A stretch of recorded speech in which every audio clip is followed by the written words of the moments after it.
The Pulse of New Life, or Did You Flatline? By Lisa Gawlas, September 8, 2015. Webpage, www.mysoulcenter.com. Phew baby, is the field getting intense with your light, your joy, your excitement. Holy glowworms even. Since September started, the energy of the 13th solar eclipse has been constant in the readings. Directing in alignment with that high wire thing, we are all walking into the eclipse. I would see the dark image of the moon inching closer day by day to a clear white circle. I guess with the energy of Christmas Eve, it all shifted yesterday as we are coming out of that dip. My First Lady was walking out of the top of the dip getting ready to get back on that line. She was holding an umbrella out in front of her, in the sky about 3 or 4 overhead, but in the distance that would equal the 13th, the sun was in the sky shining directly onto her. At first I was confused as to why she had an open umbrella between her and the sun, until I realized her mastery. We use umbrellas to direct the rain around us. Well, she was using this potent umbrella to direct the release of the sun's core energy into the top silver pointy thing of the umbrella, down through the handle into her sacral plexus. The umbrella itself was guiding the energy instead of letting it spray all around her. The one thing I am sure of, our sacral plexus, that place between the sacral chakra and the solar plexus, is fully coming online for those that have a unified field within themselves. What many of the ETs have referred to as our community centers. When we are fully aligned with our soul tribe, that is where true magic begins. It's not like you have to know them personally, or even have met them yet. But when you are in a whole alignment within yourself, you share energy, you share abilities and insights at the speed of thought and desire. There is no longer a you within yourself, but have become a we, and we are to use the we-ness. But let's look at the significance of this rising sun, which really did surprise me to see, but I now understand this 14-day period we are in, starting with September 1st. The moon, all those emotional fluctuations we have had, were all building to this amazing week heading into the sun eclipse. Like the lad with the blindfold on her eyes a week or so ago, we had to blindly, unknowingly, decide which emotions that were running through us we were going to use to enliven our next story. Whether we realize it or not, we have all been making major life decisions, life changes based on how we feel, the emotional field firing up within us, or, as one lady showed us yesterday, completely ran out of us and fell back to sleep in the midst of the sunrise. This precious lady, who stayed in my heart all day and even the first thing I thought about when I woke up today, you would think it would be my daughter since it's her bond hearing day. Nope, my precious lady who fell asleep in her life, was. She showed up on the field directly after Umbrella Lady. It was such an amazing contrast, no sun, no color, no vibrancy at all. When I had called her, I really thought I had woken her up out of sleep. Her energy field just felt tired, sluggish. So when I cranked my antenna out to her field, she was so comfortably sleeping in that dip, her head resting on her arms at the wire part that heads towards the eclipse, her body all snuggled into the dip itself. She looked amazingly comfortable and incredibly unresponsive. I listened to her talk, explain the things in life she does not have, like a home to call her own. She stays with friends, in her car, wherever she can day by day. She doesn't always have the daily needs in her life. Her voice, incredibly monotone, no up, no down, just placid. So we talked about loving gratitude and she couldn't go there. She once again expressed the things she does not have in her life that she needs, which I wholeheartedly understand. However, if we cannot celebrate just one breadcrumb, a truckload won't make the difference either, because once it's gone, we are back to the same energy of lack.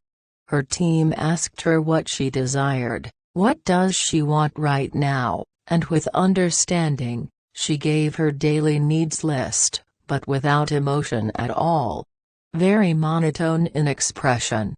Not once throughout entire time together did the image I see of her in the field stir.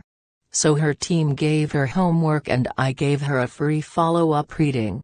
Make a list of things you desire and on the right side of that list, list the things that brought an element of joy, excitement of anything positive through you and place it on the right side of the list. The right side is where the focus should remain. I kept checking back with her image all day, and even the first thing when I woke up this morning, no change, except to see a heart monitor flatlining in relationship to her sleeping image. Oh, I gotta add this as I am spell checking. We celebrate Christmas because we think of Jesus, the birth of the Son. Well now, the Sun is either gonna live through you or stay eclipsed from your life. If you cannot be the light of your own world, how on earth can you shine upon others? Plug in, power up, power out. That tells a much larger story too.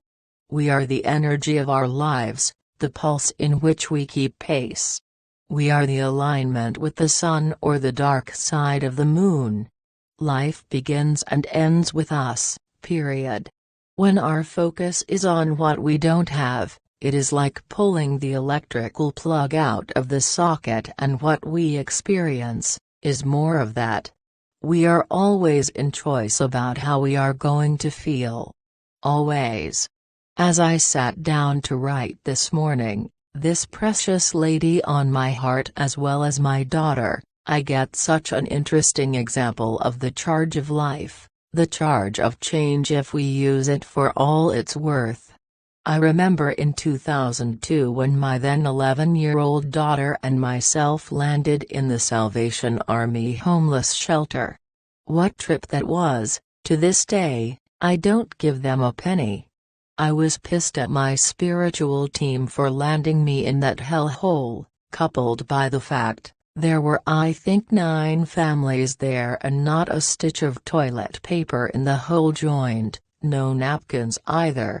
I would go on a morning raid of Burger King or McDonald's to grab napkins to wipe our daily butts with. I was the only one there with a car and I turned into bitch mode, a lot.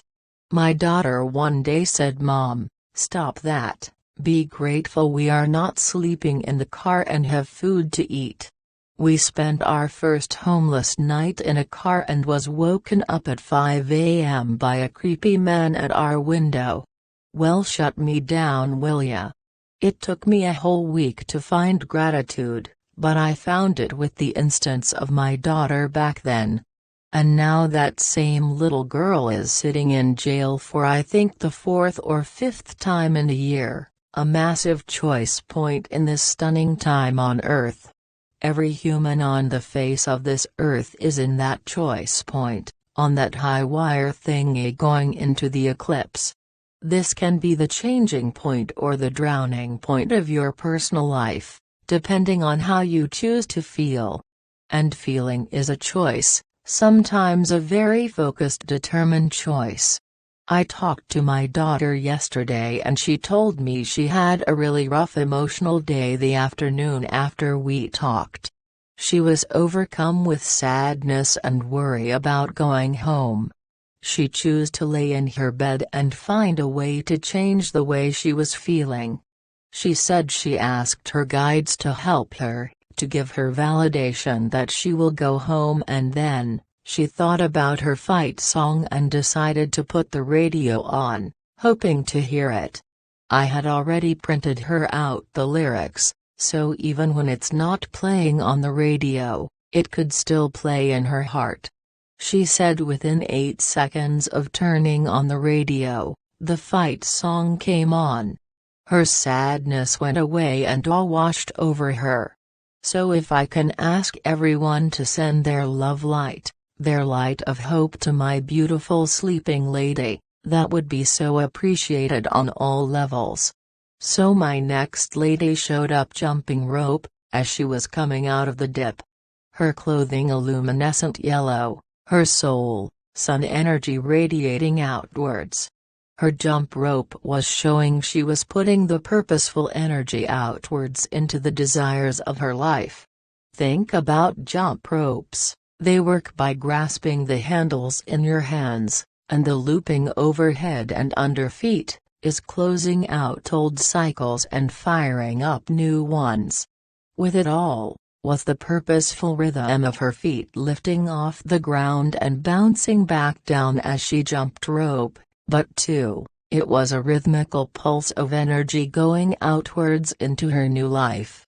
No matter where we find ourselves in life, there is always a reason to be grateful, to be hopeful and feel blessed, even if it's just a stranger's smile, a special song that comes on. Focus there. Stay there. It's okay that you bob and weave, just don't flatline in this crucial moment in our collective history. Now this is a funny but real visual. I am jumping rope all over the courtroom today, singing songs LOL, as I hear Engelbert Humperdinck, what a name, but man he was pretty and he could sing, LOL singing through my heart, please release me, let me go, let me leave you with the song, the inspiration to release all that you no longer love and desire from your field. Let the dead rest in peace while we move towards new life. Lisa Gawlas. Webpage, www.mysoulcenter.com